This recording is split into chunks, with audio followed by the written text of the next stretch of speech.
பாரதம் என சுட்டிக்காட்டி இலங்கை தமிழர் போட்ட போடு படு வைரலாகும் வீடியோ. உலகம் முழுவதும் உள்ள தமிழர்கள் கேப்டன் விஜயகாந்த் மறைவிற்கு தங்கள் இரங்கலை தெரிவித்து வரும் நிலையில் இலங்கை தமிழர் உமாகரன் ராசையா உருக்கமாக வெளியிட்ட வீடியோ தற்போது வைரலாகி வருகிறது. அதிலும் கருப்பு வைரம் வளர்ந்தது பாவம், அந்த கலைஞர்களுக்கு பிடிக்கவில்லை என குறிப்பிட்டதும் மக்கள் மத்தியில் வைரலாக தொடங்கியிருக்கிறது.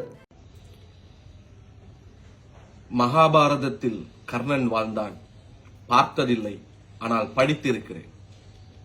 என் சமகாலத்தில் பாரதத்தில் ஒரு கர்ணன் வாழ்ந்தான், அதை நான் பார்த்திருக்கிறேன். மகாபாரதத்தில் கர்ணன் வாழ்ந்தான், நான் பார்த்ததில்லை, படித்திருக்கிறேன். என் சமகாலத்தில் பாரதத்தில் ஒரு கர்ணன் வாழ்ந்தான், அதை நான் பார்த்திருக்கிறேன்.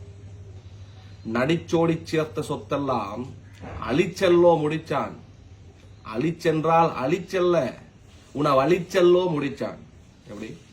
நடிச்சோடி சேர்த்ததெல்லாம் அழிச்செல்லோ முடிச்சான், அழிச்சென்றால் அழிச்செல்ல உணவு அழிச்செல்லோ முடிச்சான். கல்வி கட்டு வந்தோர்க்கு தரமான கல்வி தந்தான், பசி என்று வந்தோர்க்கு தான் உண்பதைப் போல் உணவு தந்தான்.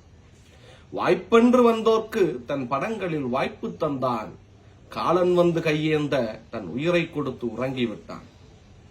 கல்வி கட்டு வந்தோர்க்கு தரமான கல்வி தந்தான், பசி என்று வந்தோர்க்கு தான் உண்பதைப் போல் உணவு தந்தான். வாய்ப்பென்று வந்தோர்க்கு தன் படத்தில் வாய்ப்பு தந்தான், காலன் வந்து கையேந்த இவன் உயிரை கொடுத்து உறங்கிவிட்டான். ஈழத்தை நேசித்தான், மகனுக்கு பெரும் தலைவனின் பெயர் வைத்தான். ஈழ மக்கள் துயர் கண்டு தன் பிறந்த நாளையே ஒதுக்கி வைத்தான். திரையிலே நடித்தவன் தரையிலே நடிக்கவில்லை, மக்களுக்காய் துடித்தவனை சில கலைஞருக்கு பிடிக்கவில்லை. காமராஜரை பார்த்ததில்லை, குறையொன்று மனதோடு, அது முற்றாக கறந்தது கேப்டனின் வரவோடு.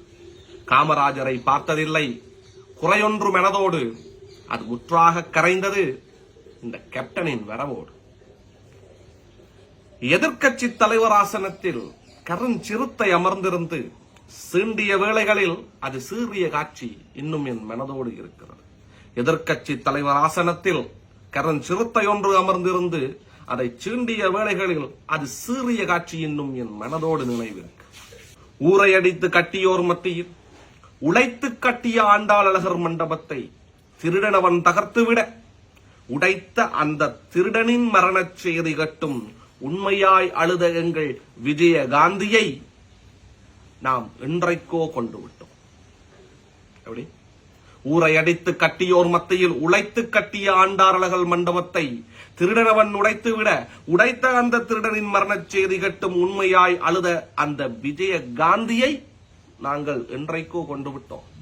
ஆம், ஆளும் திமிரிலே, ஊடக அடியாட்கள் கையிலே, நான் எனும் மமதையிலே பணம் கொடுத்து ஒரு உத்தமனை குடிகாரனாய் கோமாளியாய் சித்தரித்த கொடியவனின் சதியிலே நாமும் சிக்கி தமிழர்கள் நாம் விஜயகாந்தை எப்போதோ கொன்றுவிட்டோம்.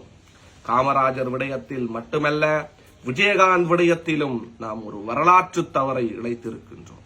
காமராஜர் விடயத்தில் மட்டுமல்ல, விஜயகாந்த் விடயத்திலும் நாம் ஒரு வரலாற்று தவறினை இழைத்திருக்கின்றோம்.